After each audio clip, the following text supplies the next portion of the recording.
ሳምንታዊ ፋና ጤና ፕሮግራማችን ተጀምሯል። ዘቢባ ሁሴን ነኝ። የዛሬውን ፋና ጤና ፕሮግራም እየመራው አብራችሁ ቆይታ የማደርግ ነው የሚሆነው። እንድትከታተሉን ደግሞ አብራችሁ እንድትሆኑ በአክብሮት ጋብዛለሁ። 8222 የናንተ ነው። ሁሌም እንግዲህ በመናነሳው ርዕሰ ጉዳይ ዙሪያ ሐሳብ፣ አስተያየት፣ ጥያቄ ሲኖራችሁ በአጭር የጽሁፍ መልእክት ብትልኩልን እኛ እዚሁ በለቱ የምንይዛቸውን የምናመጣቸውን ዶክተሮች እዚሁ ምላሽ እንዲሰጧቸው የምናደርግ ነው የሚሆነው። ዛሬም በተመሳሳይ 8222 የናንተ ነው፣ ተጠቀሙበት እንላለን። ዛሬ ለመወያያነት የያዝነው ርዕሰ ጉዳይ የጉበት በሽታ ነው። እንግዲህ ጉበት እጅግ በጣም አስፈላጊ የሆነ የሰውነት ክፍላችን እንደሆነ ይታወቃል። ጉበት ሲታመም ደግሞ በጣም ብዙ ነገሮችንም አብሮ እንደሚታመም ይታወቃል። ስለዚህ ዛሬ የጉበት በሽታን አንስተን እንወያያለን። እንግዲህ እንደ ዓለም አቀፍ የጤና ድርጅት ግምት በየአመቱ በዓለም አቀፍ ደረጃ 1.3 ሚሊዮን ሰዎች በጉበት በሽታ እንደሚሞቱ በተለያዩ የጉበት ህመሞች ማለት ነው እንደሚሞቱ መረጃዎች ያመለክታሉ። ወደ ሀገራችንም ስንመጣ ቀላል የማይባል ቁጥር ነው እንግዲህ የጉበት ህመምተኞችን ይዞ የሚገኘው። ስለዚህ ዛሬ እንግዲህ እዚህ ስቱዲዮ እንግዳ ጋብዣለሁ። እንግዲህ ዶክተር ብዙ ዓለም ታዬ የውስጥ ደዌ ስፔሻሊስት ሐኪም ነው። እንግዲህ ከሻሸመኔ ድረስ ነው ለፕሮግራማችን ስንጋብዘ ፈቃደኛ ሆነ ለማህበረሰቡ መረጃ መስጠት አለብኝ ያስፈልጋል ግዴታዬ ነው ብለህ እዚህ የመጣው እጅግ አድርጌ ነው ማመሰግነው ስለመጣ። እንኳን ደህና መጣ። እንኳን ደህና ቆያችሁኝ። እኔም አክብራችሁ ስለጋበዛችሁኝ ከልብ አመሰግናለሁ። በጣም ቆንጆ። ስለዚህ ቀደም ሲል ሳነሳ እንደነበረው ዛሬ ጉበት ላይ ነው የምንወያየው። እስኪ እንግዲህ እኛ ቁመን ለመሄድ ሰው ለመሆናችን ሁሉም የሰውነት ክፍሎቻችን አስተዋጽኦ አላቸው። የጉበትን ግን በተለየ እናንሳ። ጉበት ለኛ ምናችን ነው? ከዚህ እንጀምር። እሺ፣ እንግዲህ በጣም ጥሩ ጥያቄ ነው። ጉበታችን በሰውነታችን ውስጥ በጣም አስፈላጊ ከሚባሉት አካላት ውስጥ አንዱ ነው። እንግዲህ የጉበት በመጠኑም ወደ 1.5 ኪሎ ግራም የሚመዝን አንድ ወጣት ሰው ላይ ትልቅ አካል ነው። የተለያዩ ስራዎች አሉት። በስራ ከ500 የሚበልጡ ስራዎች አሉት። ነገር ግን እያንዳንዱን እዚህ ለመዘርዘር ስለማይሆን ቢያንስ ዋና ዋና የምንላቸውን ለመጥቀስ ያህል የመጀመሪያው የበላናቸው ማንኛዎቹም ምግቦችም ይሁኑ መድኃኒቶችም ይሁኑ የጠጣናቸው ነገሮች ይሁኑ በአንጀታችን በኩል ወደ ጉበት ሄደው ይጣራሉ። የጉበት አንዱ ስራው ማጣራት ነው፣ ዲቶክሲፊኬሽን የምንለው። ሁለተኛው ስራው ደግሞ በስርዓተ ልመት ውስጥ እንዲሁ ሐሞትን በማምረት በተለይ ስባማ የሆኑ ምግቦች እንዲፈጩ እገዛ ያደርጋል። ሌላኛው ደግሞ የተለያዩ ለበሽታ መከላከል የሚጠቅሙ ፕሮቲኖችንም እንዲሁ በማምረት ያገለግላል። ሌላኛው ደግሞ አንዳንድ ለጉልበት የሚያስፈልጉን ነገሮች በሰውነታችን ውስጥ እንዲከማቹ ያደርጋል። በችግር ወቅት አውጥተን እንድንጠቀማቸው ማለት ነው።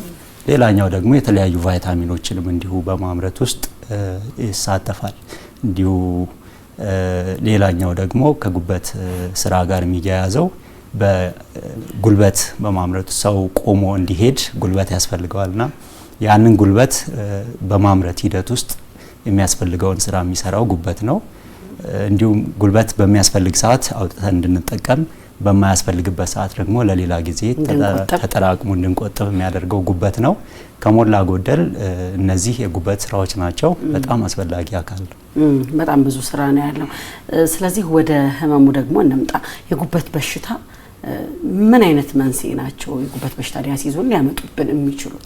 እንግዲህ ሰውነታችን ላይ የሚከሰቱ ማናቸውም አይነት በሽታዎች ከነዚህ ከሶስቱ ጉዳዮች አይወጡም። አንደኛ ከጄኔቲክስ መረበሽ ጋር ተያይዞ የሚመጡ ህመሞች አሉ፣ በዘር ማለት ነው፣ በዘር የሚተላለፉ ህመሞች።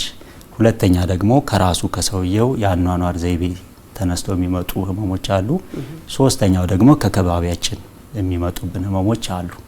ጉበት ላይም እንደዚህ ነው። በዘር ምክንያት የሚመጡ በርከት ያሉ ህመሞች አሉ። ለምሳሌ ለመጥቀስ ያህል በዘር የሚተላለፉ ካንሰሮች አሉ። እንዲሁም ሌሎች ካንሰርነት የሌላቸው እብጠቶች አሉ። ሌሎች ደግሞ በሰውነታችን ላይ የብረት ማዕድንን በመያዝ ውስጥ የሚያስፈልጉ ንጥረ ነገሮች ላይ ችግር ሲኖር የሚፈጠሩ ህመሞች አሉ። ይሄም ሄሞክሮማቶሲስ የምንለው የህመም አይነት ነው። ሌላ ደግሞ ኮፐር የሚባል ማዕድን ከሰውነታችን ውስጥ ሲበዛ የሚፈጠር ህመም አለ። ይሄም በዘር ከሚተላለፉት ውስጥ አንዱ ነው። ዊልሰን ዲዚዝ እንላለን በእኛ ቋንቋ። ሌሎች ደግሞ እንዲሁ ሳምባ ላይ እና ጉበት ላይ ሁለቱንም የሚያጠቁ በዘር የሚተላለፍ በሰውነታችን ውስጥ መወገድ ያለበትን ፕሮቲን ለማስወገድ የሚያስፈልገው ኢንዛይም ሳይኖር ሲቀር የሚፈጠር ህመም አለ አልፋ 1 አንታይትሪፕሲን ዴፊሺየንሲ የምንለው። እነዚህ በዘር ከሚተላለፉ የጉበት ህመሞች ውስጥ አንዱ ነው መንስኤያቸው። ስለዚህ በዘር የሚተላለፍ ነው ማለት ነው። ሁለተኛው ደግሞ ከአካባቢያችን የምናገኛቸው እነዚህ በአብዛኛው ከተዋሲያን ጋር ተያይዞ የሚመጡ ህመሞች ሊሆኑ ይችላሉ። በባክቴሪያል መበከል ወይ መመርቀስ ሊከሰት ይችላል። በቫይረሶች፣ በፈንገሶች እንዲሁ ደግሞ በቲቢ በመሳሰሉት ህመሞች ጉበታችን ሊጠቃ ይችላል። እነዚህ ከከባቢያችን የሚመጡ ናቸው። ራሳችን ደግሞ በአኗኗር ዘይቤያችን የምናመጣቸው ህመሞችም አሉ። ለምሳሌ አዘውትሮ አልኮል የሚጠቀም ሰው በአልኮል ምክንያት የሚመጣ የጉበት ጉዳት ሊይዘው ይችላል። ውፍረት የሚያስቸግረው ሰው ደግሞ እንዲሁ ከውፍረት ጋር ተያይዞ የሜታቦሊዝም መረበሽ ሊኖር ይችላል። ከዛ ጋር ተያይዞ የሚመጡ ጉዳቶች በሙሉ ሊኖሩ ይችላሉና እንደው መንስኤዎቹን ጠቅለል አድርጎ ለመግለጽ ያህል እንደዚህ በሶስት ከፍሎ ማየት ይቻላል። ስለዚህ የጉበት በሽታ ከነዚህ በሶስቱ በአንዱ ሊከሰትብን ይችላል ማለት ነው።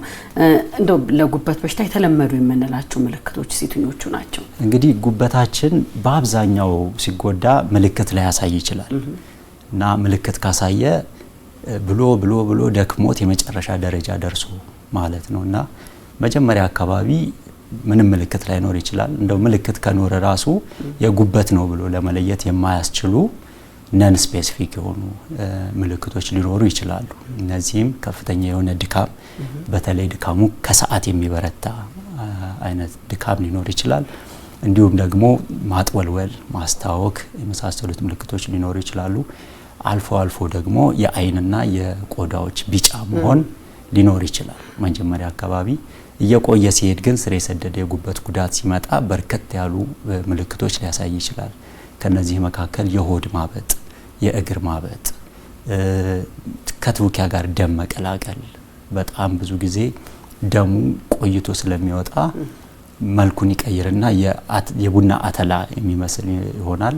እንዲሁም ደግሞ ከሰገራ ጋር የሚወጣ ከሆነ ደግሞ ሰገራው በጣም የጠቆረ ሲነኩት የሚያጣብቅ ሊሆን ይችላል። ይሄ አንጀታችን ላይ የመድማት ምልክት ነው ማለት ነው።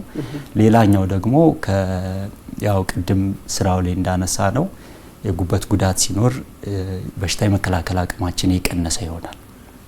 ከሚያመርታቸው ፕሮቲኖች ውስጥ በሽታን ለመከላከል የሚጠቅሙት ስላሉ ማለት ነውና ስለዚህ በሽታ በቀላሉ ለኢንፌክሽኖች በቀላሉ የተጋለጠ ልንሆን እንችላለን። ሌላኛው ደግሞ እንደዚህ ምልክቶች ከምናያቸው ውስጥ የአጥንት መሳሳት፣ አልፎ አልፎ ከድካም ጋር ነገሮች ላይ ትኩረት አድርጎ መመልከት መቸገር፣ ይሄ ከቫይታሚን ዲ እጥረት ጋር ተያይዞ የሚመጣ ህመም ነው፣ ምልክት ነው። ሌላኛው ምልክት ደግሞ የአእምሮ መረበሽ ሊያመጣ ይችላል። መጀመሪያ አካባቢ በእንቅልፍ ማጣት ይጀምራል። እየቆየ ነገሮች ላይ ትኩረት ማድረግ እየተቸገረ ይመጣል። ትንሽ እየቆየ ሲመጣ ደግሞ ራስንም እስከ መሳት ሊያደርስ ይችላል። እነዚህ አይነት ምልክቶች ታካሚዎች ከሚነግሩን የሚታዩ ምልክቶች ናቸው። እኛ ደግሞ ሐኪሞች በአካላዊ ምርመራ አድርገን የምንለያቸው ደግሞ ሌሎች አሉ። እነዚህም ይሄ የውስጥ የእጃችን መዳፍ ቀይ መምሰል፣ ሰውነታችን ላይ የተለያዩ ቦታዎች እንደ ጭራጭራ የሚመስሉ ቀያይ ነገሮች መውጣት ቴላንጀክቴሽያ እንላቸዋለን። እንደዛ አይነት ነው። ሽፍታ ነገር ነው። እንደ ሽፍታ አይደሉም። ጭራጭራ የሚመስሉ በርከት ብለው በየቦታው ላይ የሚወጡ ነገሮች ናቸው። እነዚህ እንደ ገመድ ለሚመስሉት ከመሃል ክብ ሆኖ ወደ ዳር የሚወጡ ገመድ የሚመስሉ ነገሮች ናቸው። ቴላንጀክቴሽያ እንላቸዋለን በሕክምናው ቋንቋ እንደዛ ይሆናል። ሌላኛው አይናቸው እናያለን፣ ቆዳቸው እናያለን። እዛ ላይ ቢጫ የመሆን ምልክት ይታያል። እንዲሁም ደግሞ ውሃ ማጠራቀም አለማጠራቀሙን በእጃችን በመንካት ልንለይ እንችላለን። እንዲሁም ደግሞ ይሄ ጣፊያችን ሊያድግ ይችላል። እንደዛ አይነት ምልክት ሊኖር ይችላል። ጉበት ላይም አንዳንድ ጊዜ እብጠቶች ሲኖሩ ራሱ ጉበት ማደግ ሊኖረው ይችላል እና እነዚህን እኛ በመነካካት የምናውቃቸው ናቸው። የአእምሮውንም ስራውን በማየት በመነካካት የምንለየው ጉዳት ይኖራል። እነዚህ ጠቅለል ሲሉ ጉበት ሲኖር የሚያሳያቸው ምልክቶች ናቸው። ትንሽ ወደ ኋላ መለስ ስላደርግህና ቀደም ሲል እንግዲህ እነዚህ ምልክቶችን ቶሎ ላያሳየን ይችላል ሰውነታችን ውስጥ ለምን ያህል ጊዜ ተደብቀው ምልክቶችን ሳያሳዩ ሊቆዩ ይችላሉ የጉበት ህመምተኞች? ይሄ እንደ ህመሙ አይነት ቢለያየም ጠቅለል ባለ መልኩ ግን ቢያንስ ከ20 እስከ 30 ዓመት ድረስ ተደብቆ የመቆየት ባህሪ ያለው። ለዚህ ነው የጉበት ህመም በአብዛኛው መጀመሪያ አካባቢ አይገኝም። መጨረሻ አካባቢ ብዙ ነገሮች መለወጥ የምንችልበት ጊዜ ካለፈ በኋላ ነው የምንደርስበትና እንደዚህ ተደብቆ የመቆየት ባህሪ አለው። አድፍጦ ነው የሚጎዳን ማለት ነው። አድፍጦ የሚጎዳ ህመም ነው። ስለዚህ ህመሞችን ስሜቶቹን ካላየን ደግሞኛ በተፈጥሮ ወደ ሐኪም ዘንድ የመሄድ ልማድ የለንም። እውነት ነው። በምን ያህል ጊዜ ቼክ ማድረግ አለብን? እንግዲህ ማንኛውም ሰው ጉበቱን ብቻ አይደለም ሌሎችንም የጤና ክፍሉን በአመት ቢያንስ አንድ ጊዜ ቢታይ ጥሩ ነው። ሙሉ ምርመራ በአመት አንድ ጊዜ ቢታይ ጥሩ ነው። እንዲሁም ደግሞ አልፎ አልፎ ለተለያዩ ጉዳዮች ሜዲካል ሰርቲፊኬት ሲፈለግ የምስክር ወረቀት ከምናያቸው ምርመራዎች ውስጥ የጉበት ምርመራዎች ይገኛሉ። ሌሎች ደግሞ እንዲሁ በተለያየ ምክንያት የሆድ አልትራሳውንድ በሚታይበት ሰዓት ጉበት ላይ እንደ ስብ አይነት የተለያዩ ምልክቶች ልናይ እንችላለንና እነዛን ነገሮች በልጅነታቸው አግኝቶ ማከም ያስፈልጋል። ያለበለዚያ ከቆየ ቅድም እንዳልሽው አድፍጦ የሚጎዳ አይነት ህመም ይሆናል። መልካም ተመልካቾቻችን ከፋና ሚዲያ ኮርፖሬሽን ፋና ጤና ፕሮግራማችንን እየተከታተላችሁ የምትገኙት ዛሬ ዶክተር ቡዛየው ታዬ እዚህ አብሮኛል። ስለ ጉበት በሽታ ነው አንስተን እየተወያየን ያለ ነው። እንደው የጉበት በሽታ በአካባቢያችሁ በቤተሰባችሁ ውስጥ ያለፋችሁ ካላችሁ በዛ ህመም ተይዛችሁ አሁን ከዛ ህመም እየወጣችሁም ካላችሁ ወይ ደግሞ አንዳንዴ ግልጽ ያልሆነላችሁ ጥያቄዎች ካሉ በዚህ ዙሪያ ማለት ነው ሐሳብ አስተያየታችሁን በ8222 ላኩልን። እዚሁ ምላሽ የምታገኙ ነው የሚሆነው። መለሳለሁኝ ዶክተር ለጉበት በሽታ ይበልጥ ተጋላጭ የሆኑ ሰዎች እነማን ናቸው? ቀደም ሲል በዘር ይመጣል ብለናል ያለባቸው፣ ከዛ ደግሞ አልኮል ብለኸኝ ነበር። በቃ እነዚህ ናቸው ሌሎች የሉም?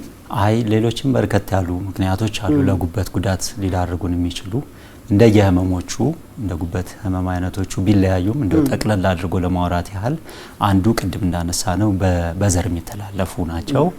በዚህ ተጋላጭ ልንሆን እንችላለን። ሁለተኛው ደግሞ ከህይወት ዘይቤያችን ተነስቶ የሚመጡ ነገሮች፣ እነዚህም አልኮል መጠቀም፣ በሐኪም ያልታዘዙ መድኃኒቶችን መጠቀም፣ የባህል መድኃኒቶችን መጠቀም፣ እንዲሁም ደግሞ ልቅ የሆነ የግብረ ስጋ ግንኙነት ማድረግ፣ የጉበት ቫይረሶች ሄፓታይተስ ቢ እንደዚህ የመሳሰሉት አሉ ከተባለ ሰው ጋር አላስፈላጊ ንክኪዎችን ማብዛት፣ እነዚህ ሊያጋልጡ ይችላሉ ለጉበት ጉዳት። እንዲሁም ደግሞ በተለያየ ምክንያት ሰውነታችን ሲወፍር በአመጋገባችን ምክንያት ሊሆን ይችላል፣ እንቅስቃሴ ባለማድረግ ምክንያት ሊሆን ይችላል። እንደዚህ ሲሆን ለጉበት ህመሞች ተጋላጭ ልንሆን እንችላለን። ሌላኛው ሰውነታችን ላይ ሌሎች ተጓዳኝ ህመሞች ሲኖሩ ለምሳሌ እንደ ስኳር ህመም፣ የግፊት ህመም፣ የልብ ህመም እንዲሁም ደግሞ የኮሌስትሮል ህመም፣ እነዚህ በሰውነታችን ላይ ሲኖሩ ጉበትን በረጅም ጊዜ ሂደት የመጉዳት ባህሪ አላቸው። ስለዚህ ጠቅላላ አድርጎ ለመግለጽ ያህል እነዚህ ለጉበት ህመም ሊያጋልጡን የሚችሉ አጋላጭ መንስኤዎች ናቸው። የጉበት በሽታ እንግዲህ አይነት ይኖረዋል አይደል? ወደ እነዛ እንለፍ። እንግዲህ የጉበት በሽታ በአይነት ንክፈላቸው ከተባለ አንደኛ በጊዜያቸው ምን ያህል ጊዜ ቆየ በሚለው እስከ 6 ወር ባለው ጊዜ ውስጥ ከሆነ የአጭር ጊዜ የጉበት ጉዳት ይባላል። ከ6 ወር በኋላ ከሆነ ደግሞ የረጅም ጊዜ የጉበት ጉዳት ተብሎ ሊከፈል ይችላል። እንዲሁም ደግሞ የጉበትን የትኛውን ክፍል ነው ያጠቃው በሚለው ተለይቶ ሲነገር ደግሞ የጉበት ሴሎች የሚባሉ ሄፓቶሳይትስ እንላቸው አሉ። እሱን የሚያጠቃ ሲሆን የጉበት ሴሎች ጉዳት ወይንም ደግሞ ሄፓቶሴሉላር ኢንጁሪ እንላለን። ጉበት ውስጥ ሌላኛው ስራው ደግሞ ሐሞትን ማምረት ነው። በሐሞት ማምረት ሂደት ውስጥ የሚሳተፉ ህዋሳት አሉ። እንዲሁም ደግሞ ቱቦዎች አሉ። ከዛ የሚነሳ ከሆነ ደግሞ ኮሎስቴቲክ ሊቨር ኢንጁሪ ይባላል። አንዳንድ ጊዜ ደግሞ አንዳንድ ምክንያቶች ሁለቱንም አይነት አድርገው ቅልቅል የምንላቸው ይኖራሉ። ሚክስድ ሊቨር ኢንጁሪ የምንለው እንደዚህ በአይነት እንዲመክፈል ይቻላል። እንዲሁም ደግሞ የጉበት ቫይረሶችም የተለያየ አይነት አላቸው እና ከኤ እስከ ጂ ድረስ ኤቢሲዲ የተባለ እስከዛ አለ እስካሁን ባለን መረጃ ነገር ግን ከነዚህ ውስጥ በብዛት ብዙ ሰውን በማጥቃት የሚታወቀው ሄፓታይተስ ቢ የምንለው ቢ የሚባለው የጉበት ቫይረስ ነው። ከዛ በማስቀጠል ደግሞ ሲ የሚባለው የጉበት ቫይረስም እንዲሁ አለ። ወደ ሀገራችን ነባራዊ ሁኔታ ስንመጣ እንግዲህ የጉበት አይነቶች በተለይ በቫይረስ ሲከፈሉ ከኤ እስከ ጂ ብለናል። እኛን በጣም እየተቆጣጠረ ነው ያለው፣ እንደ ሀገር እያጠቃ ነው ያለው የትኛው የጉበት አይነት ነው? እንደ ዓለምም እንደ ሀገርም እንደው ከአፍሪካ ላይም ሰብሳሃራን አፍሪካ ላይ የምንላቸው በብዛት ብዙ ሰዎችን በማጥቃት የሚገኘው ቢ የሚባለው የጉበት ቫይረስ ነው። ከዛ በመቀጠል ደግሞ ሲ የሚባለው የጉበት ቫይረስ እንዲሁ ያጠቃል። እነዚህ ሁለቱ የረጅም ጊዜ የጉበት ጉዳት በማምጣት የሚታወቁ ናቸው። ከቢ ጋር አብሮ ደግሞ ሄፓታይተስ ዲ የምንለው እሱም ቢ መኖር አለበት፣ ቢ ላይ ተለጥፎ የሚኖር ቫይረስ አይነት ስለሆነ እሱም እንዲሁ ከቢ ጋር አንድ ላይ ሲሆን የጉበቱን ጉዳት ጠንከር ያለ እንዲሆን ያደርጋል። እንዲሁም ደግሞ ለረጅም ጊዜ ጉበት ጉዳት ማምጣት ከሚችሉት ውስጥ ነው። ስለዚህ በሀገራችን ቢ የሚባለው የጉበት ቫይረስ ነው በዋናነት እየጎዳ። ምናልባት የሱ መተላለፊያ መንገድ ከሌሎቹ ከኤ ከሲ ከኤፍ ከጂ የተለየ ነው? መተላለፊያ መንገዳቸው የአብዛኞቹ ይለያያል። የቢ ስናይ በአብዛኛው የሚተላለፈው ልክ በሆነ ግብረ ስጋ ግንኙነት ነው። እንዲሁም ደግሞ ከእናት ወደ ልጅ እናትየቷ የጉበት ቫይረስ ቢ የሚባለው ያለባት ከሆነ በእርግዝናዋ ወቅት በወሊድ ጊዜ እንዲሁም ደግሞ ከወሊድ በኋላ ባሉት ጊዜዎች ወደ ልጇ ሊተላለፍ ይችላል። ሌላኛው ደግሞ እነዚህ ስለታማ የሆኑ መሳሪያዎችን በመጠቀምም እንዲሁ የጉበት ቫይረስ ይተላለፋል። ቢ የሚባለው የጉበት ቫይረስ ከዚህ ጋር ተያይዞ የመተላለፍ ኃይሉ ጠንከር ይላል። ሄፓታይተስ ቢ ከኤችአይቪ አንጻር በትንፋሽ አይተላለፍም። ከኤችአይቪ አንጻር በ100 እጥፍ በፍጥነት መተላለፍ ይችላል። በጣም በመተላለፍ በጣም አደገኛ ነው። ሲ የምንለው የጉበት ቫይረስ ደግሞ ድሮ በደም ልገሳ ጊዜ ይተላለፍ ነበር። አሁን ግን ባለን ቴክኖሎጂ እነዚህን መጀመሪያውኑ ለይቶ ማስወገድ ስለሚቻል በአሁን ሰዓት ብዙም የተለመደ አይደለም። በአሁን ሰዓት በአብዛኛው የጉበት ቫይረስ ሲ የሚባለው የሚተላለፈው ባህላዊ በሆኑ ልማዶች ነው። እነዚህም ወንዶችን የሚሆን ሴቶችን በማስገረዝ በቤት ውስጥ ማለት ነው፣ ግግ በማስወጣት እንጥል በማስቆረጥ ጥርስ በቤት ውስጥ እነዚህ በመንቀል በመሳሰሉት በቀላሉ ይተላለፋል። ስለታማ ነገሮችን ስለምንዋዋስ ነው። ስለታማ ነገሮች እንዋዋሳለን። እነዛ ደግሞ ከባክቴሪያው ከቫይረሱ እንዲወገዱ ምንም አይነት የሚደረግ ቅድመ ሁኔታ የለም። እንደዛ በመሆኑ በሱ በብዛት ይተላለፋል። እንዲሁ ከእናት ወደ ልጅም የመተላለፍ እድል አለው። ነገር ግን ሲ ጥሩነቱ ሙሉ በሙሉ ከሰውነታችን ማስወገድ ይቻላል በሕክምና። እንደዛ ነው። ኤ እና ኢ የምንላቸው ደግሞ በአብዛኛው የሚተላለፉት ከንጽህና ጉድለት ጋር ተያይዞ ነው። ልክ የአንጀት ኢንፌክሽኖች እንደሚተላለፉት ሁሉ ከንጽህና ጉድለት ጋር ተያይዞ ከምንበላቸው ምግቦች ጋር ወደ ሆዳችን ይገባል። ከዛ ወደ ሰውነታችን ገብቶ ጉዳት ያደርሳል። እና ኢ የሚባለው በአብዛኛው ነፍሰ ጡር ሴቶችን በማጥቃት ይታወቃል። ይሄን ይመስላል እንግዲህ ያለው። ምናልባት ጥርት አድርገን እንድናልፍ ብዬ ነው። ብዙ ጊዜ በመነካካት በትንፋሽ በመጨባበጥ በምናምን ለምሳሌ የጉበት ቢ የሚባለው የቫይረስ አይነት ያለው ህመምተኛ ስናስታምም በሚደረግ ንክኪ በትንፋሽ ይተላለፋል የሚለው ነገር የኔም ግምት እንደዛ ስለነበረ የጉበት ቫይረሶች በትንፋሽ የሚተላለፉ የሉም። በትንፋሽ የሚተላለፉ አይደሉም። እንዳልነው ቢ የሚባለው በንክኪ የመተላለፍ እድል አለው። ነገር ግን ቅድመ ሁኔታዎች አሉት።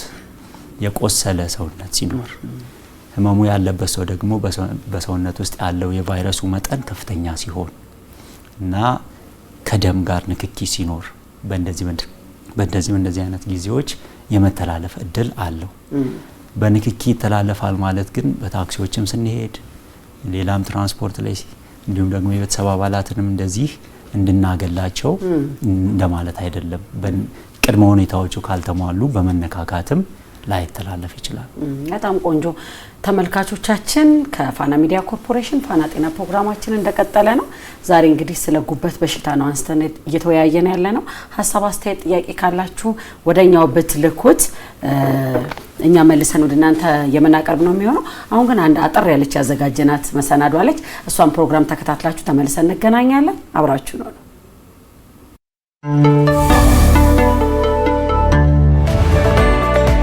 የጉበት እብጠት ነው። ጉበት በሰውነታችን ውስጥ ምግብን የማቀነባበር መርዛማ ነገሮችን የማስወገድና ለሰውነት አስፈላጊ የሆኑ ፕሮቲኖችን የማምረት ትልቅ ኃላፊነት ስላለው በበሽታ ሲጠቃ አጠቃላይ ጤናን ያጓድላል። የጉበት በሽታ በቫይረስ የሚመጡ በዋናነት እንደየደረጃቸው በ5 ይከፈላሉ። በዚህም ኤ፣ ቢ፣ ሲ፣ ዲ እና ኢ በመባል ይታወቃሉ። ሄፓታይተስ ኤ ብዙውን ጊዜ ደህንነቱ ባልተጠበቀ ምግብ ወይም ውሃ አማካኝነት ይተላለፋል። ሄፓታይተስ ቢ በደም ንክኪ፣ ልቅ በሆነ ጾታዊ ግንኙነትና ከእናት ወደ ልጅ ይተላለፋል። በሽታው ለረጅም ጊዜ በሰውነት ውስጥ ሳይታወቅ በመቆየት ለጉበት ካንሰር ሊዳረግ ይችላል ይላሉ የጤና ባለሙያዎች። ሄፓታይተስ ሲ ልክ እንደ ቢ በደም ንክኪ የሚተላለፍ ሲሆን ካልታከሙ ግን ጉበትን በጣም ይጎዳል።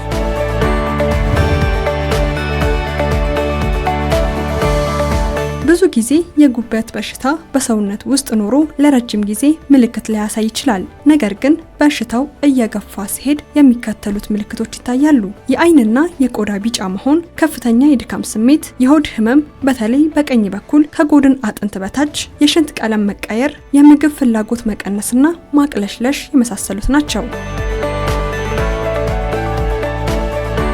በዓለም ዙሪያ በግምት 354 ሚሊዮን የሚሆኑ ሰዎች ስር በሰደደ የሄፓታይተስ ቢ የጉበት በሽታ ተጠቂ ናቸው ሲል የዓለም ጤና ድርጅት መረጃ ይጠቁማል። በየዓመቱ ከ1 ሚሊዮን በላይ የሚሆኑ ሰዎች ከጉበት በሽታ ጋር በተያያዘ ህይወታቸውን እንደሚያጡም ይኸው መረጃ ይጠቁማል። እናት የቫይረሱ ተጠቂ ከሆነችና ተገቢውን ክትባት ካላገኘች ህፃኑም ሲወለድ ክትባት ካልተሰጠው በበሽታው የሚያዝ እድሉ እስከ 90% ይደርሳል። ወደ ሀገራችን ደግሞ ስንመለስ የጤና ሚኒስቴር ባስቀመጠው በተለያዩ ጥናቶች መሰረት በኢትዮጵያ በአጠቃላይ የጉበት በሽታ ወይም የሄፓታይተስ ቢ ስርጭት ከ7 እስከ 9% ይገመታል። የሄፓታይተስ ሲ ስርጭት በአንጻራዊ ሁኔታ ዝቅ ያለ ሲሆን 1% አካባቢ ነው ይላል ጥናቱ።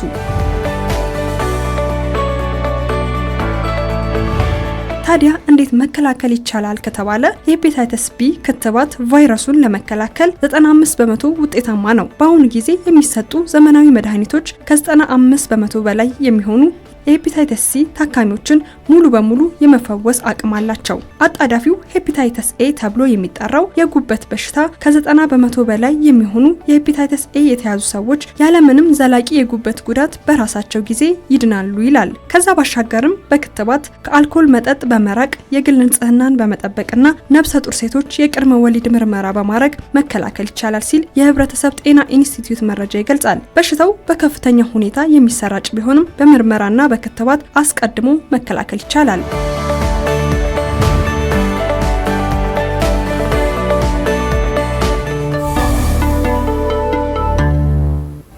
ተመልሰን ተገናኝተናል። የተወደዳችሁ ተመልካቾቻችን እየተከታተላችሁን ስለሆነ እጅግ አድርገን እናመሰግናለን። ሀሳብ አስተያየት ጥያቄ ላኩልን ባልነው መሰረት ዶክተር ጥያቄዎች መተውልናል 0911 እያለ ጀምሮ 51 በሚጨርስ ስልክ ሆዴን በጣም ይነፋኛል ወይም ሆዴ ያብጣል ይሄ ጉበት ሊሆን ይችላል ወይ ብለውናል። ይሄንን በቀጥታ ለመመለስ ያስቸግራል። ምክንያቱም አካላዊ ምርመራ መስራት አለብን። የሆድ መነፋት ስንል ሆዳችን ውስጥ አየር ሲበዛ ማለታችን ነው። የሆድ ማበጥ ስንል ግን ሆዳችን ውስጥ ውሃ ሲበዛ ማለታችን ነው። አልፎ አልፎ ደግሞ ሌሎች የሚያብጡ እብጠቶች ሲኖሩ ማለታችን ነው። እነዚህን ሁለቱን ለመለየት የምንችለው በአካላዊ ምርመራ ነው። እንዲሁም ደግሞ የሆድን ማበጥ የሚያመጡ ከጉበት ውጪ ሌሎች በርካታ ህመሞችም ስላሉ ይሄንን ሐኪም በቅርብ ያለ ሐኪም ቤት ማማከር ይችላል። በጣም ቆንጆ 0925 እያለ ጀምሮ በ39 የሚጨርስ ስልክ ደግሞ በተለምዶ ውጪ የምንጠቀምበት ለምሳሌ ምግብ ቤቶች አካባቢ ሊሆን ይችላል የምንጠቀምባቸው ብርጭቆች ድንገት ጉበት ሊያስተላልፉ ይችላል ወይ? እንግዲህ በንክኪ ከምንለው ጋር ተያይዞ የሚመለስ ነው። ቅድመ ሁኔታዎቹ ቅድም ያወራናቸው ሰውነት ላይ እንትን ካለ ቁስለት ካለ ከዛ ደግሞ ብርጭቆ ላይ ደም በቫይረሱ የተበከለ ደም ኖሮ ከንፈር አካባቢ ላይ ካለው ቁስል ጋር ከተነካካ የመተላለፍ እድል ሊኖረው ይችላል። ካልሆነ ግን በጣም ሬር ነው። እሺ ሌላው ደግሞ በባህላዊ ሕክምና ወፍ ይባላል። ይሄንን ሐኪሞች እንዴት ታዩታላችሁ ይላል። አዎ እንግዲህ በባህል ሕክምና አይናቸው ቢጫ የሆኑ ሰዎችን የወፍ በሽታ ብሎ የመሰየም ልምድ አለ። ነገር ግን አይን ቢጫ የሚሆነው በጣም በተለያዩ በርካታ ጉዳዮች ሊሆን ይችላል። ከነዚህ ጉዳዮች ውስጥ አንዱ የጉበት ጉዳት ነው። ሁለተኛው ከሐሞት ፍሰት ጋር ተያይዞ የሚመጡ ጉዳቶችም ሲኖሩ እንደዚሁ አይን ቢጫ ሊሆን ይችላል። ሌላኛው ደግሞ የደም ቀይ የደም ሴል የምንለው ሲሰባበር በተለያዩ ምክንያቶች ወባን ጨምሮ ሌሎች ደምን በመሰባበር የደም ማነስ የሚያመጡ ህመሞች አሉ። በእነሱ ምክንያት ቢጫ ሊሆን ይችላል አይናችን። ስለዚህ ሁሉም አይኑ ቢጫ የሆነ ሰው የወፍ በሽታ አለበት ተብሎ ከጉበት ቫይረስ ጋር የማያያዝ ባህሪ ያለ በባህላዊ መንገድ። ነገር ግን ያ ፍጹም የተሳሳተ ነው። ከወፍ አሁን እስካሁን በደረስንበት መረጃም ከወፍ ጋር ተያይዞ የሚተላለፉ የጉበት ጉዳቶች የሉም። እሺ ሌላው የጉበት በሽታ ቢ የሚባለው ብዛቱ ስንት ሲሆን ነው? መጥፎ የሚባለው ምን ያህል ሲሆን ነው ብለውናል። ለኔም ግልጽ አይደለም። 0911 እያለ በሚጀምር ስልክ። አዎ ይሄ እንግዲህ የጉበት በሽታ ቢ የምንለው በሰውነታችን ውስጥ ሲኖር መድኃኒት ለማስጀመርና እንደዚሁ በክትትል ብቻ ለማየት ከምንጠቀማቸው መለኪያዎች ውስጥ አንዱ የጉበት ቫይረሱ በደማችን ውስጥ ያለው ቁጥር ስንት ነው የሚለው ነው። ብዙ ጊዜ ይሄ ከ2000 ሲበልጥ እና ከጉበት ምርመራዎች ደግሞ አንዱ የተጎዳው ነው ሲገኝ እኛ አፐር ሊሚት ኦፍ ኖርማል የምንለው አለ፣ ከፍተኛው ኖርማል ቁጥር የምንለው ማለት ነው። ከዛ ሲያልፍ የጉበት ቫይረስ መድኃኒቱን እንድንጀምር የሚያስገድድ ሊሆን ይችላል። እንደዛ ነው እንጂ በጉበት ቫይረሱ ብቻ በደማችን ውስጥ ባለው ቁጥሩ ብቻ ተወስኖ የሚደረግ ነገር አይደለም። በጣም ቆንጆ ጥያቄዎች መልሰናል ብለን ተስፋ እናደርጋለን። ደግሞ ተመልካቾቻችን አሁንም ተሳተፉ፣ ጥያቄዎች ካሏችሁ ወደኛ ላኳቸው እንላለን። ወደ የጉበት ስብ እንምጣ። በተለይ አሁን በጣም ነው በትኩረት እየሰማ ነው ያለ ነው። የጉበት ስብ በምንድን ነው የሚመጣው? በምንድን ነው የሚፈጠረው? ምንድን ነው መንስኤው? የጉበት ስብ አሁን ባለው አጠራሩ ዓለም አቀፍ ወረርሽኝ በመባል ይታወቃል። እና በፊት ከአልኮል ጋር የተገናኙ የጉበት ጉዳቶች አንደኛውን ደረጃ ይይዙ ነበረ። አሁን ግን በዓለም ደረጃ ባለን መረጃ ከሜታቦሊዝም መረበሽ ጋር ማለት ከውፍረት ጋር ተያይዞ የሚመጣ በጉበት ላይ ስብ የሚያከማቸው በሽታ ቁጥር 1 እየሆነ ነው፣ ህመሙን በማምጣት ማለት ነው። እና ጉበት ላይ ስብ የሚመጡት በተለያዩ ምክንያቶች ሊሆን ይችላል። የመጀመሪያው ምክንያት አሁን ያልነው ህመም ከሜታቦሊዝም መረበሽ ጋር ተያይዞ የሚመጣ ሜታቦሊክ ዲስፈንክሽን አሶሺየትድ ስቲያቶቲክ ሊቨር ዲዚዝ የምንለው ይሄ ህመም ነው ዋነኛው። ብዙ ጊዜ ሰዎች የሚሸወዱት ቀጭን የሆኑ ሰዎች ላይ ይሄ ህመም ላይኖር ይችላል ብለው ያስባሉ። ነገር ግን ከ5 እስከ 20% የሚጠጉ ቀጭን የሚባሉ ሰዎች ላይ ይሄ በሽታ ሊከሰት ይችላል፣ የጉበት ስቡ ማለት ነው፣ ከሜታቦሊዝም መረበሽ ጋር የሚያያዘው። ሌላኛው ደግሞ ከአልኮል መጠጥ ጋር ተያይዞ በሰውነታችን ላይ ስብ ሊከማች ይችላል። ልክ ከሚከማችባቸው ቦታዎች ውስጥ አንዱ ደግሞ ጉበታችን ነው። ሌላኛው የተለያዩ መድኃኒቶች በተለይ የመገጣጠሚያ ህመም እንዲሁም ደግሞ በአውቶ ኢሚዩን ኮንዲሽን ማለትም ሰውነታችን ራሱን ሲያጠቃ የሚፈጠሩ ህመሞችን ለማስታገስ ለማከም የምንሰጣቸው መድኃኒቶች አንዳንዶቹ እንደ ስቴሮይድ አይነቶቹ ሜቶትሬክሴት የምንላቸው ጉበት ላይ ስብ በማከማቸት ይታወቃሉ። ሌሎችም ለአእምሮ ህመም ብለን የምንሰጣቸው መድኃኒቶች እንዲሁም ደግሞ አንዳንድ ጸረ ተዋሲያን ብለን የምንሰጣቸው መድኃኒቶችም እንዲሁ የጉበት ላይ ስብ የማምጣት ባህሪ አላቸው። ሌላ ደግሞ ከጉበት ቫይረሶቹ ቅድም ከጠራናቸው ሲ የሚባለው የጉበት ቫይረስ አይነት ጉበት ላይ ስብ በማከማቸት ይታወቃል። ሌሎች ደግሞ እንዲሁ በተፈጥሮ ከቤተሰብ የምንወርሳቸው የሜታቦሊዝም መረበሽ የሚያመጡ ህመሞች ቀደም ብለን የጠቀስናቸው ህመሞች እነዚህም እንዲሁ ጉበት ላይ ስብ በማከማቸት ይታወቃሉ። ነገር ግን በአብዛኛው የጉበት ስብ አለ ሲባል እነዚህ ምክንያቶቹ በግልጽ ካልተገለጹ ከሜታቦሊዝም መረበሽ ጋር ተያይዞ የሚመጣው ማለታችን ነው። ከአመጋገባችን ጋር በተያያዘስ ለምሳሌ ቅባት ነገሮችን አብስቶ በመብላት ስብ ስለተባለ ምናልባት እኔ በጣም ጮማ ነገሮችን በመውሰድ ወይም ቅባት ነገሮችን በማብዛት ሂዶ እዛ ላይ የሚከማች ያለ መቅለጥ ሁኔታ ይመስለኛል። እዚህ ላይ ጥቂት ነገር ብትለኝ። በጣም ጥሩ እይታ ነው። ያው ስብ ሰውነታችን ላይ እንዲከማች የሚሆንበት ምክንያት በተለይ ደግሞ ጉበት ላይ እንዲከማች የሚሆንበት መንገድ 4 ናቸው። አንደኛው ወደ ሰውነታችን የምናስገባው የካሎሪ መጠን ብዙ ሲሆን ከምንንቀሳቀስበት ለመንቀሳቀስ የዕለት ተዕለት ኑሯችንን ለማስኬድ ከሚያስፈልገው ካሎሪ በላይ ሲሆን ይሄ ወደ ስብነት ይቀየርና ይከማቻል። ከሚከማችባቸው ቦታዎች ውስጥ አንዱ ጉበታችን ነው እና እንዲሁም ሌሎች ስብን መያዝ የሚችሉ ቦታዎች አሉ። እዛ ላይ ይከማቻል። አንዱ ይሄ ነው።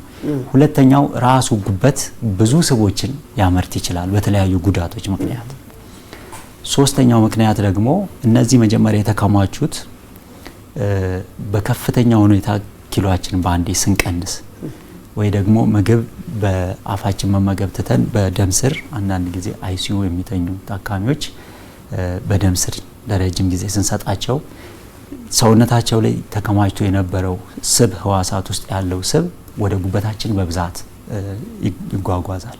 በዛ ምክንያት ጉበት ላይ ስብ የመከማቸት ባህሪ ሊኖረው ይችላል። ሌላኛው ደግሞ እነዚህ ወደ ጉበት የመጡት ስቦች ለጉልበት ምንጭነት ይጠቅማሉ። ስለዚህ ለጉልበት ምንጭነት ከሚጠቅሙት በአግባቡ ከሚያስፈልገው የበለጠ ሲሆን ወደ ጉበት ተጓጉዘው የተቀመጡት እነዚህ በሙሉ እዛው ጉበት ላይ የማረፍ ባህሪ ይኖራቸዋል። በእነዚህ 4ቱ ምክንያቶች ጉበት ላይ ስብ ሊከሰት ይችላል። ይህንን የሚያመጡት መንስኤዎች ግን ቅድም የጠቀስናቸው እነዚህ ናቸው። ከምግብ ጋር ያልሽኝ ስብ ስንበላ ማለት በሌላ አባባል ብዙ ካሎሪ በላን ማለት ነው። ስብና ጣፋጭ ሆኑ በካርቦሃይድሬት የበለጸጉ ምግቦች ስንወስድ በጣም በትንሽዬ ምግብ ውስጥ ብዙ ካሎሪ አላቸው። ስለዚህ ከአቅም በላይ የሆነ ካሎሪ ወደ ስብ ተቀይሮ ስለሚቀመጥ እውነት ነው ብዙ ቅባት፣ ብዙ ካርቦሃይድሬት፣ ብዙ ጉልበት ያላቸው ምግቦች በመብላት ለጉበት ስብ የተጋለጠ ልንሆን እንችላለን። በጣም ቆንጆ። የጉበት ስብ እንግዲህ በጣም ከፍተኛ የሆነ ህመምን ያስከትላል፣ እስከ ሞትም ሊያደርሰን ይችላል። ግን ቀድመንስ መጠንቀቅ የለብንም ወይ? እንዴት አድርገን ነው ጉበታችን ላይ ስብ ታየ ከተባልን በህክምና እንዴት ነው ያንን ስብ ማጥፋት የምንችለው? በጣም ጥሩ ጥያቄ ነው ያነሳሽው። ጉበታችን ላይ ስብ ተከማችቷል ብለን ለመናገር በህክምና ቋንቋችን እነዚህ ቅድም ሄፓቶሳይትስ ያልናቸው የጉበት ህዋሳት ላይ ቢያንስ 5% ላይ እና ከዛ በላይ የሚሆኑት ህዋሳት ላይ ስብ ከተከማቸ ማለታችን። ለምርመራ የምንጠቀማቸው እንደ አልትራሳውንድ ያሉት ደግሞ ይሄንን ስብ ለማግኘት ቢያንስ 30% መድረስ አለበት። ስለዚህ አልትራሳውንድ ላይ የምናገኘው ትንሽዬ ጉበት ስብ አለች ምንላት በሌላ አባባል ብዙ ስቦች ተከማችተው ነው ማለት ከ30% በላይ የሚጠጉትን የጉበት ህዋሳት በስብ ካጥለቀለቀ በኋላ ነው እኛ አልትራሳውንድ ላይ አይተን ትንሽዬ ማይልድ ምንላት። ስለዚህ እቺም ተገኘች ማለት ለረጅም ጊዜ ቅድም እንዳወራ ነው ለ20 ዓመት ለ30 ዓመት ምንም ምልክት ሳይኖረው ተደብቆ ሊኖር ይችላል። ስለዚህ ስቡ በተገኘበት ጊዜ ትንሽ ናት ብለን ማለፍ የለብንም። ያችን ማስተካከል ወደሚቻልበት ህክምና በቶሎ መሄድ ይሻላል። ምናልባት ከህክምና አማራጮች ቤት ውስጥ እኛ በኑሮ ዘይቤያችን በማስተካከል የምናስተካክለው ነገር የለም?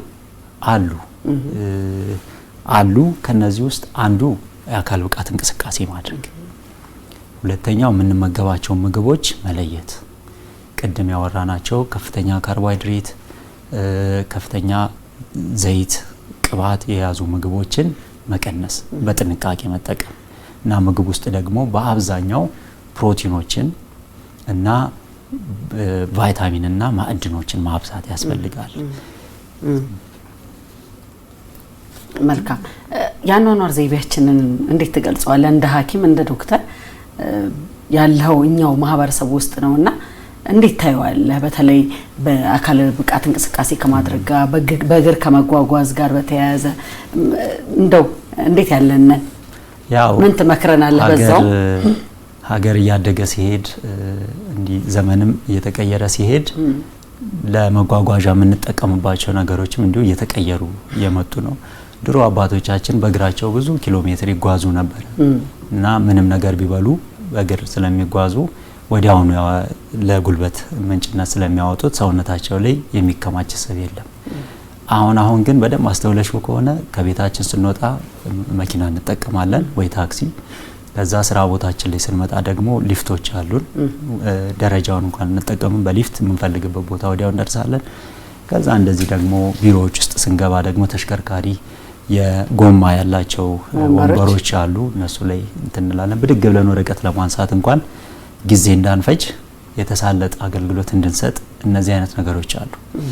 ይሄ ግን በጤናችን ላይ ከፍተኛ ጉዳት ያደርሳል። ወደ ቤትም ስንመለስ እንደዛው በዚሁ በመኪና እንመለሳለን እና እንቅስቃሴ የምናደርግበት መንገድ በጣም የተገደበ ነው። ያ በመሆኑ እንደዚህ አይነት ህይወት ያላቸው ሰዎች በሳምንት ውስጥ ቢያንስ 150 ደቂቃ መካከለኛ የሚባል ስፖርቶችን መስራት አለባቸው። እነዚህም መካከለኛ ወይንም ሞደሬት ኢንቴንሲቲ የምንላቸው ስፖርቶች ወክ ማድረግ፣ ዱብ ሶምሶማ ማድረግ፣ እንዲሁም ደግሞ ገመድ ዝላዮችን ማድረግ፣ ቀለል ያሉ ኤሮቢክስ ውዝዋዜዎችን መስራት ይረዳቸዋል። ጠንከር ያሉ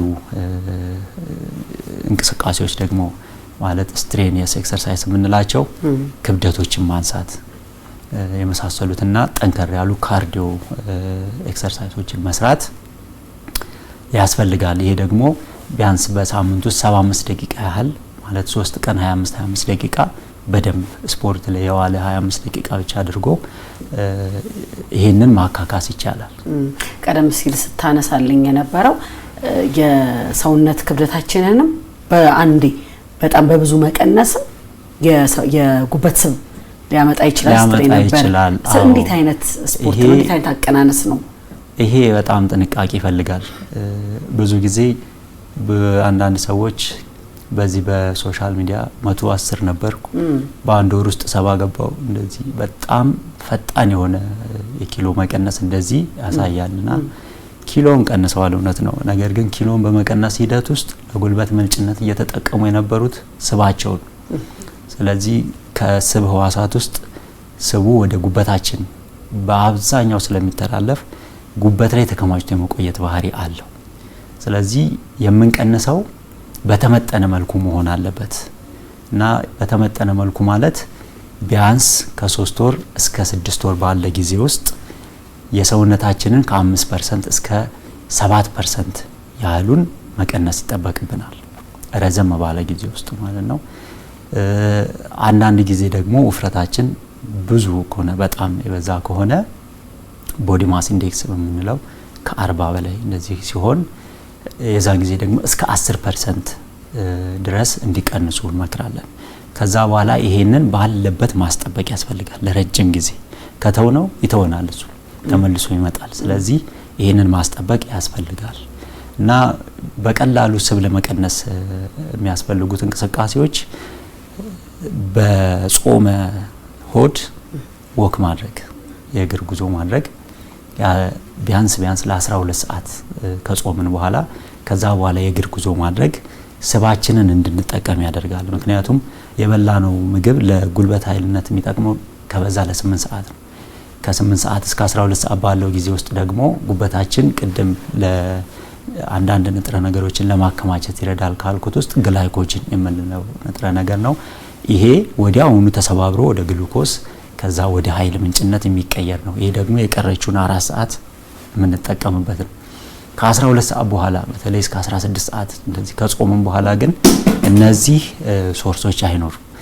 ስለዚህ የዛን ጊዜ አማራጭ ስለሚያጣ ሰውነታችን በቀጥታ ስቡን አውጥቶ መጠቀም ይጀምራል ማለት ነውና በሙሉ እንቀንሳለን። ከዚህ ጋር አብሮ ምግባችንን በደንብ መስተካከል አለበት። ብዙ ጉልበት የማይሰጡ ትንሽ የካሎሪ ያላቸው ማለት ነው ምግቦች አድርገን እንዳይርበን በፋይበር የበለጸጉ አድርገን ቶሎ ርቦን ምግብ እንዳያሰኘን ማለት ነው። በፋይበር የበለጸጉ አድርገን ሆዳችን ያዝ እንዲያደርግልን ከዛ በኋላ እነዚህን እንቅስቃሴዎች መስራት ቀለል ያሉ ካርዲዮ ቀለል ያሉ ውዝዋዜዎች ገመድ መዝለል እነዚህ እንዲሁም ደግሞ ተራራ መውጣት ቀስ ብሎ ማለት ነው እነዚህ ስብን ቶሎ ለማቅለጥ የሚረዱ የስፖርት አይነቶች ናቸው ይሄን ስናደርግ ግን ጡንቻችን እና አጥንታችን ጉዳት እንዳይደርስበት ምግቦቻችንን ፕሮቲን ማድረግ አለብን እንዲሁም ደግሞ ተጨማሪ ክብደቶችን ማንሳት የሚያስችሉ ስራዎችን ስፖርቶችን መስራት ይጠበቅብናል በጣም ቆንጆ መረጃ ነው እየሰጠን ያለው ዶክተር ተመልካቾቻችን ዛሬ እንግዲህ በፋና ጤና ፕሮግራማችን የጉበት በሽታን አንስተን እየተወያየን ያለነው ሐሳብ አስተያየት ጥያቄያችሁን አሁንም ወደኛ ላኩ ምክንያቱም እዚህ ዶክተር ቡዛየው የእናንተን ጥያቄ ለመመለስ በጣም ዝግጁ ነው ማለት ነው እንቀጥላለን የጉበት በሽታ ደረጃዎች አሉት እነሱን እናንሳቸው እንግዲህ ደረጃዎች ብለን የምንገልጻቸው ጉበት በአንድ የመጨረሻ ደረጃ አይደርስም እና ጉበት ወዲያው እንደያዘን ሊታዩ የሚችሉ ነገሮች ወይ ኢንፌክሽን ነው ወይ ደግሞ ስብ ነው ጉበታችን ላይ የሚያደርገው ከዚህ ካለፈ ሁለተኛው ደረጃ የምንለው ደግሞ እነዚህ ነገሮች ጉበታችን ላይ ብግነት እንዲነሳ ኢንፍላሜሽን የምንለው በሕክምና ቋንቋችን ሄፓታይቲስ የምንለው እንዲመጣ ያደርጋል ይሄ ብግነት ደግሞ ሁሌ ቁጣው እንዳለ አይቀጥልም ሰውነታችን በተለያዩ ምላሾች እንዲድን ያደርገዋል በሚድን ሰዓት ጠባሳዎች የመፈጠር ባህሪ ያላቸው ይሄንን ጠባሳ ፋይብሮሲስ እንለዋለን እነዚህ ጠባሳዎች በራሳቸው ደረጃ አላቸው ከ1 እስከ 4 ሲደርስ ከፍተኛ ደረጃ ጠባሳ የምንለው ነው የዛን ጊዜ ጉበታችን ትሟሸሻለች መጠኑ ይቀንሳል ይሄ ጠባሳ ሲሮሲስ በማለት የሚታወቅ ነው ወይንም ስር የሰደደ የጉበት ጉዳት ልንለው እንችላለን በአማርኛ ከዚህ አለፈ ሲል ደግሞ የጉበት ካንሰር ሊከሰት ይችላል ስለዚህ በደረጃ እንደዚህ መገለጽ ይችላል ቀደም ሲል እንግዲህ በ8222 አጭር የጽሁፍ መልእክት ተሳተፉ እያለ ነበር ዛሬ ተመልካቾቻችን በደንብ እየተሳተፉ ነው 0925 እያለ በሚቀጥል ስልክ በተለምዶ ጥፍራችን ሲጠቁር ጉበት ነው ይሉናል ይሄ አንዱ ምልክት ሊሆን ይችላል የጥፍር መጥቆር ጉበት ጥፍር ላይ ከሚያመጣቸው ጉዳቶች ውስጥ ቅድም ለማንሳት ሞክሬ ነበር የተለያዩ ቫይታሚኖች ያመርታል ብለናል ከነዚህ ውስጥ አንዱ ቫይታሚን ኬ ምንለው ነው ይሄ ቫይታሚን ኬ ደም እንዳንደማ የሚያደርግ ነው ስለዚህ ጉበት ላይ መጥቆር ያልናት ትንሽዬ መድማት ልትሆን ትችላለች ስለዚህ ከጉበት ህመም ጋር ሊያያዝ ይችላል ነገር ግን ሁሉም ጥፍር ላይ የሚገኙ ጥቁረቶችን የጉበት ጉዳት ነው ልንል አንችልም እንደዛ ነው ሌላኛው ደግሞ ከፕሮቲን መቀነስ ጋር ተያይዞ የጥፍራችን የታችኛው ክፍል ነጭ የመሆን ባህሪ ይኖራታል ከጥቁረት ይልቅ ጥቁረት ካለ አንዳንድ የቆዳ ካንሰሮች ሜላኖማ የምንለው የሱም መገለጫ ሊሆን ስለሚችል ሐኪም ማሳየት ይበጃል ሌላው ጥያቄያችን 0922 ያለ በሚጀምር ስልክ ምናልባት ዘግየት ብሎ የቴሌቪዥን መስኮቱን የከፈተ ተመልካች ይመስለናል የጉበት በሽታ በዘር ይተላለፋል ወይ ብሏል ቀደም ሲል አዎ ይተላለፋል ብለናል እዚህ ላይ ግን እንድትጨምርልኝ እንፈልገው በዘር የመተላለፍን ተጋላጭነት ለመቀነስ በዘር ውስጥ የጉበት በሽተኛ አንድ ሰው ካለ እኔም ነገ ያጉበት ሊመጣብኝ ይችላልና ምን አይነት ጥንቃቄ ቅድመ ጥንቃቄ ብናደርግ ነው በዘር የሚተላለፉት የጉበት ህመሞች ተለይተው ይታወቃሉ ቅድም የጠቀስኳቸው ናቸው እነዛ ህመሞች ከተገኙ የዛ ታካሚ ቤተሰቦች እናት አባት ወንድም እህት እና ልጆቹ በሙሉ ቀድሞ ይለያሉ ስክሪን ይደረጋሉ ከዛ ህመሙ የከፋ ደረጃ ከመድረሱ በፊት ህክምና እንዲሰጣቸው ይደረጋል እንጂ እኛ ሌሎች ጉበትን ሊጎዱ የሚችሉ ሌሎች ተጓዳኝ ነገሮችን ቀደም ያልናቸው አልኮል መጠጣት መወፈር እንደዚህ ልቅ የሆነ የግብረ ስጋ ግንኙነት የመሳሰሉትን ነገሮች መጠንቀቅ ያስፈልጋል ተጨማሪ ደግሞ በዘር ለሚተላለፈው ጉዳት እንዲሁ ቀድሞ ህክምና ማስጀመር ይቻላል ሌላው 0910 ያለ በሚጀምርና በ59 የሚጨርስ ስልክ የጉበት ስብ በስፖርት ሊጠፋ ይችላል ወይ ሙሉ በሙሉ ሊወገድ ይችላል ወይ ልንድን እንችላለን ወይ ነው አንድ ነገር ብቻ ብዙም ውጤታማ ላይሆን ይችላል ምግብ መስተካከል አለበት ስፖርት በደንብ መሰራት አለበት ከዛ ደግሞ ባህሪያችንን ማስተካከል አለብን ሰውነታችን የወፈረውን ሰውነታችንን መውደዱን ቀይረን መጥላት መጀመር አለብን ሰው ቀጠን ሲል ጡንቻዎቹ ሰውነቱ ላይ ሲበዙ ጤናማ ነው ብሎ የማሰብ እሳቤ ሊኖረን ይገባል። ከዛ ደግሞ እኛ እንዳለመታደል ሆኖ እኛ ሀገር የወፈረ ሰው የተመቸው ነው ተብሎ ነው የሚታሰበው። ውይ ልጅ የወፈረልኝ ይላሉ እናቶች ራሱና መወፈር ግን ከጀርባው ተያይዞ ሌሎች ጉዳቶችም ሊኖሩ ስለሚችሉ ይህንን ውፍረት ሙሉ በሙሉ መቀነስ አለብኝ ብሎ ራስን ማሳመን ይፈልጋል እና ላወጡት እቅድ መገዛት ይጠይቃል። እነዚህ ነገሮች በሙሉ ተደርገው አልፎ ደግሞ በእነዚህ ማይስተካከል ከሆነ መድኃኒቶችም ሁሉ ተጨምረው ቀዶ ሕክምናም ሳይቀር ተጨምሮ ሚስተካከል ሊሆን ይችላልና አንዱ ብቻውን ያን ውጤት ላያመጣ ይችላል። አንዱ አማራጭ ስፖርት ነው፣ ግን ሌሎችንም ነገሮች አብሮ መስራት። እዚህ ጋር ግን እኔ እንዲመለስልኝ ፈልገው ቀጭን ሰው የጉበት ስብ አይያዝም? ሊያዝ ይችላል። ቅድም አንስቼ ነበር የጉበት ስብ አላቸው ከምንላቸው ውስጥ አንደኛ በተለያዩ ምክንያቶች ነው ሊመጣ የሚችለው እና ከምክንያቶች ውስጥ ቅድም ከገለጽናቸው በመድኃኒት ከሆነ የባህል መድኃኒቶችንም ቢሆን ዘመናዊ መድኃኒቶችንም ቢሆን በመውሰድ ወይ ደግሞ ሲ የሚባለው የጉበት ቫይረስ ሲሆን በቤተሰብ የሚተላለፍ ሲሆን በእነዚህ ምክንያት ቀጫጭን የሆኑ ሰዎች ላይም የጉበት ስብ ሊኖር ይችላል። ነገር ግን ከሜታቦሊዝም መረበሽ ጋር የሚያያዘው ብዙ ጊዜ ከውፍረት ጋር የምናያይዘው እሱን ስለሆነ እሱ ወፍራሞች ላይ ብቻ ነው የሚገኘው ብሎ የማሰብ አባዜ ስላለ እሱ አለመሆኑን ለማሳየት ነው። ከ5 እስከ 20% የሚጠጉት ቀጭን የሆኑ ሰዎች ላይ ይሄ በሜታቦሊዝም መረበሽ ምክንያት የሚመጣ ጉበት ስብ ሊኖር ይችላል። እና የመጨረሻው ጥያቄያችን በ0931 ያለ በሚቀጥል ስልክ ጉበቴ ላይ ጠባሳ አለ ተብዬ ነበረ፣ ምንድነው ማድረግ ያለብኝ? የጉበት ጠባሳ ከተገኘ ጠባሳውን ያመጣው ነገር ምንድነው? ከጠባሳው ጋር ተያይዞ የመጡት የጎንዮሽ ጉዳቶች ወይንም ኮምፕሊኬሽንስ ምንላቸው ምንድናቸው የሚሉት ተለይተው እነሱ እንዲሁም ደግሞ ደረጃው የጠባሳው ደረጃ ምን ያህል ነው የሚለው ተለይቶ ሕክምና ይሰጣል። ጉዳት የሌለው የጉበት ህመም አለ እንዴ? ማለት ቶሎ መዳን የሚችል እኛን ለከፋ አደጋ ላይ ያደርስ ሊያጋልጥ የሚችል አሉ እንደዛ ከፍተኛ ጉዳት የማያደርሱ በቀላል መድኃኒት መስተካከል የሚችሉ አሉ። እነዚህም የጉበት ቫይረሶች ያልናቸው ራሱ በአብዛኛው ኤ እና ኢ የምንለው በአብዛኛው ወደ 99% እንደዚህ በራሳቸው መዳን የሚችሉ ናቸው ብዙ ጉዳት ሳያደርሱ። እንዲሁም ሄፓታይተስ ቢ የምንለው በራሱ መጀመሪያ አካባቢ ላይ የአጭር ጊዜ ጉዳት ላይ ከ95 እስከ 99% ጉዳት ሳያደርስ በራሱ ሙሉ በሙሉ ሊጠፋ ይችላል። ያቺ ከ1 እስከ 5% ያለችው ግን ወደ ረጅም ጊዜ የጉበት ጉዳት ካለፈች አደገኛ መዘዝ ይዞ ይመጣል።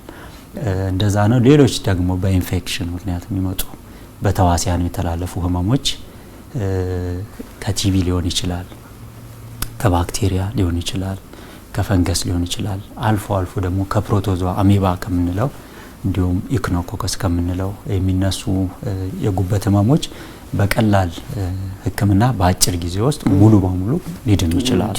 ሁሉም የረጅም ጊዜ ጉዳት የሚያመጡ አይደሉም። ወደ ሕክምና አማራጮች እንምጣ ዶክተር። የጉበት በሽታ ለዛ ተብሎ የሚታዘዙ የሕክምና አማራጮች እንዴት ያሉ ናቸው? እስከየት ድረስ የሚደርሱ ናቸው? እነዚህን በአራት ቦታ ከፍዬ ባያቸው ጥሩ ነው። የመጀመሪያ ተጋላጭነትን መቀነስ፣ ለጉበት የሚያጋልጡን ነገሮች ቀድሞ ማስተካከል፣ የግብረ ስጋ ግንኙነትን አንድ ለአንድ በመወሰን ማስተካከል፣ ይሄ ከውፍረት ጋር የሚመጡትን ውፍረት እንዳይዘን በጥንቃቄ እነሱን ማስተካከል፣ አልኮል ባለመጠጣት ከአልኮል ጋር ተያይዘው የሚመጡ ጉዳቶችን ማስተካከል፣ የተለያዩ መድኃኒቶችን ሐኪም ሳይያዝ በተለይ ለማስታገሻ ብለን የምንወስዳቸው እንደ ፓራስታሞል አይነት መድኃኒቶች ከፍተኛ የሆነ የጉበት ጉዳት ማምጣት የሚችሉ ናቸው። ስለዚህ እነዚህን ከሐኪም ትዕዛዝ ውጪ ደጋግሞ አለመውሰድ፣ እንዲሁም የባህል ሕክምናዎችንም ጉዳት ያምጡ አያምጡ በአግባቡ ተሰርቶ የተለየ ጥናት እስካልተገኘ ድረስ መጠንቀቁ ይበጃል። እሱ ማድረግ እንዲሁ በቤተሰብ ተጋላጭነት ካለ ደግሞ ቀድሞ ስክሪን ተደርጎ ተገቢውን ሕክምና ማግኘት፣ እነዚህ ተጋላጭነትን ለይቶ ማከም ውስጥ ልናካትታቸው እንችላለን። ከዚህ ጋር ተያይዞ ክትባቶች አሉ። የጉበት ቫይረስ ኤ እና ቢ ምንላቸው እነዚህ ክትባት አላቸው። ስለዚህ እነዚህን በሽታዎች በክትባት መከላከል ስለሚቻል ቀድሞ መከተብ እነዚህ ተጋላጭነትን መቀነስ ውስጥ የሚካተቱ ናቸው። ከዚሁ ጋር ተያይዞ ብዙ ጊዜ ይሄ ከውፍረት ጋር ተያይዞ የሚመጣ የጉበት ስብ ሌሎች ተጓዳኝ ህመሞች አሉት እንደ ግፊት፣ ሁለተኛው አይነት የስኳር ህመም ወይንም ቅድመ ስኳር ህመም የምንለው እንዲሁም ደግሞ የኮሌስትሮል ህመሞች አብረውት ይኖራሉ። ስለዚህ ውፍረቱን ከመቀነስ ጋር አብሮ እነዚህንም ህመሞች ማከም ያስፈልጋል። እንደዛ ሲሆን ጉበት ላይ ስብ የማከማቸት እድሉ በጣም የመነመነ ይሆናል። ሁለተኛው ደግሞ ህመሙን ያመጡትን ጉዳዮች ለይቶ ማከም። ቫይረስ ከሆነ ለቫይረሱ የሚያስፈልጉት መድኃኒቶች፣ በቤተሰብ የሚመጡ ከሆነ ለዛ የሚያስፈልጉት መድኃኒቶች ለይቶ ማስጀመር፣ ከውፍረት ጋር ተገናኝተው የሚመጡ ከሆነ እነሱንም እንደዛው ማከም፣ ከአልኮል ጋር ተገናኝተው የሚመጡ ከሆነ ከአልኮል እንዲላቀቁ ከሱሱ እንዲላቀቁ የሚረዱ መድኃኒቶችን አስጀምሮ መከታተል፣ ሙሉ በሙሉ አልኮሉን እንዲያቆሙ ማለት ነው። እንደዛ ማድረግ ሌሎች ደግሞ ከኢንፌክሽን ጋር ተያይዘው የሚመጡ ካሉ እነሱንም በአግባቡ የሚያስፈልገው መድኃኒቶች በማስጀመር ሙሉ በሙሉ የህመሙን ያመጣውን ምክንያት በማከም ጉበቱን እናክማለን ማለት ነው። ሶስተኛው ደግሞ በጉበቱ ጉዳት ምክንያት የመጡ ጉዳቶች አሉ፣ ኮምፕሊኬሽንስ የምንላቸው እነሱንም እንደ ሁኔታቸው ለይቶ ማከም። አሁን ለምሳሌ ሰውነት ላይ ማሳበጥ ካለ ያንን በሚያሸኑ መድኃኒቶች ማሸናትና ማስወጣት፣ ትውኪያ ደም የቀላቀለ ትውኪያ የሚኖር ከሆነ ትውኪያውን የሚያቆሙ መድኃኒቶች፣ እንዲሁም ደግሞ እንዳይደማ የሚያደርጉ መድኃኒቶች፣ እዛውም እየደማ ከሆነ ደግሞ ውስጥ ገብቶ እየደማ ያለውን ቦታ በኢንዶስኮፒ መቋጠር ሊያስፈልግ ይችላል። ከዚህ ከጉበት ጉዳት ጋር ተያይዞ የሚመጡ የቫይታሚን እጥረቶች ካሉ ቫይታሚኖቹ መስጠት፣ ከጉበት ጉዳት ጋር ተያይዞ የሚመጡ ይሄ በሽታ የመከላከል መዳከም ሲኖር እሱን የሚያግዙ መድኃኒቶችን ማስጀመር፣ የአእምሮ መታወክ ሲኖር አእምሮ መታወክ ብዙ ጊዜ የሚኖረው አንጀታችን ውስጥ በሚኖሩ ባክቴሪያዎች መራባት ምክንያት ነው። ስለዚህ የነዛን ባክቴሪያዎች ብዛት ተቅማጥ በሚያመጣ መድኃኒት አድርጎ ማስወገድ፣ እንደዚህ ሲደረግ የጎንዮሽ ጉዳቶች ይስተካከላሉ። አብዛኞቹ ደግሞ ለደም መድማትም የተጋለጡ ስለሚሆኑ ለዛ የሚያስፈልግ ቫይታሚን ኬ መስጠት ሊያስፈልገን ይችላል። ሌላኛው ደግሞ የምግብ ማነስም ሊኖር ይችላልና የተመጣጠኑ ምግቦችን መስጠት እንደዚህ ሊያስፈልግ ይችላል። ለአጥንት መሳሳት የሚያስፈልጉ እንደ ቫይታሚን ዲ፣ ካልሲየም አይነት ንጥረ ነገሮችንም መስጠት ሊያስፈልገን ይችላል።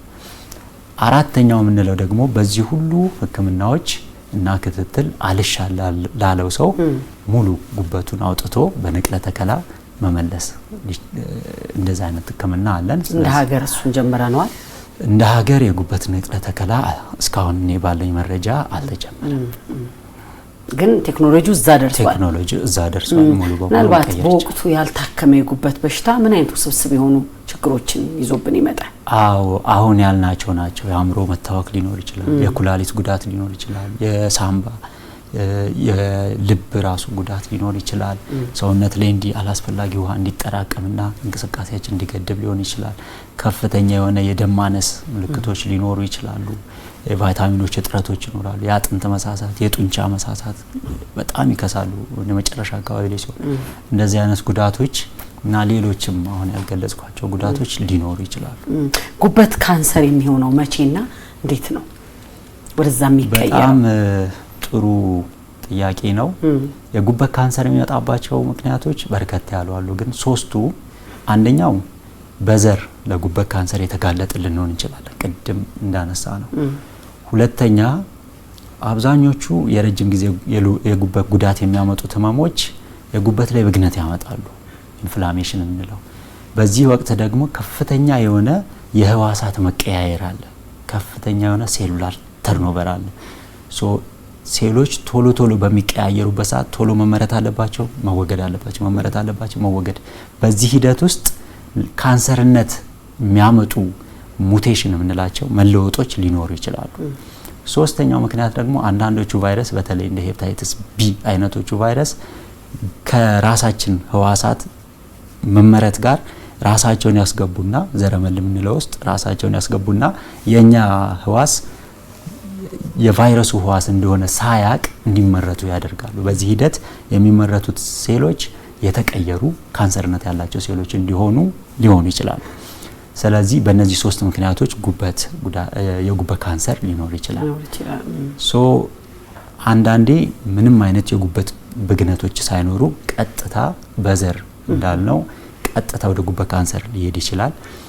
በአብዛኛው ግን ስር የሰደደ የጉበት ጠባሳ መሆን ብግነቶች ከዛ ተነስቶ ነው ወደ ካንሰርነት የሚቀየረው። ከ3 እስከ 5 ዓመት ባለው ጊዜ ውስጥ ወደ ካንሰርነት የመቀየር እድል ሊኖረው ይችላል። ስለዚህ እንደዛ ከመሆኑ በፊት በየ6 ወሩ ከደምና ከላቦራቶሪ በምንሰራው ምርመራና በአልትራሳውንድ ካንሰር አምጥቷል አላመጣም የሚለውን ለይተን እንከታተላለን። ሰዓታችን እያለቀ ስለሆነ የመጨረሻ የጉበት ህመምተኞች ለነሱ የሚፈቀድ ምግብና የሚከለከል ምግብ አለ ካለ እሱን ጠቆም አድርገን እንሰነባበት። አዎ ጠቅለል አድርጎ ለመግለጽ ያህል ከፍተኛ ካሎሪ የሚሰጡን ምግቦች መቀነስ ጥሩ ነው። በተለይ ሃይሊ ፕሮሰስድ ሆነው ከፋብሪካ የሚወጡ ምግቦች፣ የታሸጉ ምግቦች፣ እንደ ፍርኖ ዱቄት አይነት ምግቦች፣ ኬኮች፣ ኩኪሶች እነዚህ ከፍተኛ የሆነ ካሎሪ ያላቸው በቀላሉ እንድንወፍር የሚያደርጉ ስለሆኑ ውፍረት ከመጣ ጉበት ህመም ስለሚመጣ እነዚህ መጠንቀቅ ጥሩ ነው። ሁለተኛ ስር የሰደደ የጉበት ጉዳት ካለ የምንጠቀመው የጨው መጠን በጣም ዝቅተኛ መሆን አለበት። የኛ ሀገር ምግቦች ሽሮም በርበሬም ዳቦም ስንሰራ ጨው ጨምረን ስለምንሰራ ሌላ ተጨማሪ ጨው ባይጨምሩ ያው በቂ ስለሆነ እንደዛ ማድረግ ይሻላል። እንዲሁም ደግሞ ቢያበዙ የሚመከሩ ምግቦች ጥራጥሬዎች፣ ፍራፍሬዎች እና አትክልቶች እነዚህ ብዙም ካሎሪ አይሰጡም፣ ሰውነትንም ለመገንባት የሚጠቅሙ ናቸው። ጠቅለል ባለ መልኩ እነዚህም ቢያደርጉ ይመከራል። ዶክተር ቡዛየው ታዬ የውስጥ ደዌ ስፔሻሊስት ሐኪም እንግዲህ ዛሬ ለተመልካቾቻችን በጣም የሚጠቅመው መረጃ ለመስጠት እዚህ ስለተገኘ ደግሜ ያመሰግናለሁኝ። እኔም አክብራችሁ ስለጋበዛችሁኝ ከልብ አመሰግናለሁ። መልካም ተመልካቾቻችን ዛሬ እንግዲህ በፋና ሚዲያ ኮርፖሬሽን በፋና ጤና ፕሮግራማችን የጉበት ህመምን አንስተን ተወያይተናል። በጣም የሚጠቅማችሁን መረጃ አግኝታችኋል ብለን ተስፋ እናደርጋለን። ሳምንት ደግሞ ሌላ የጤና ርዕሰ ጉዳይ ይዘን ወደ እናንተ እንመጣለን። እስከዛው ጤና ይስጥልን።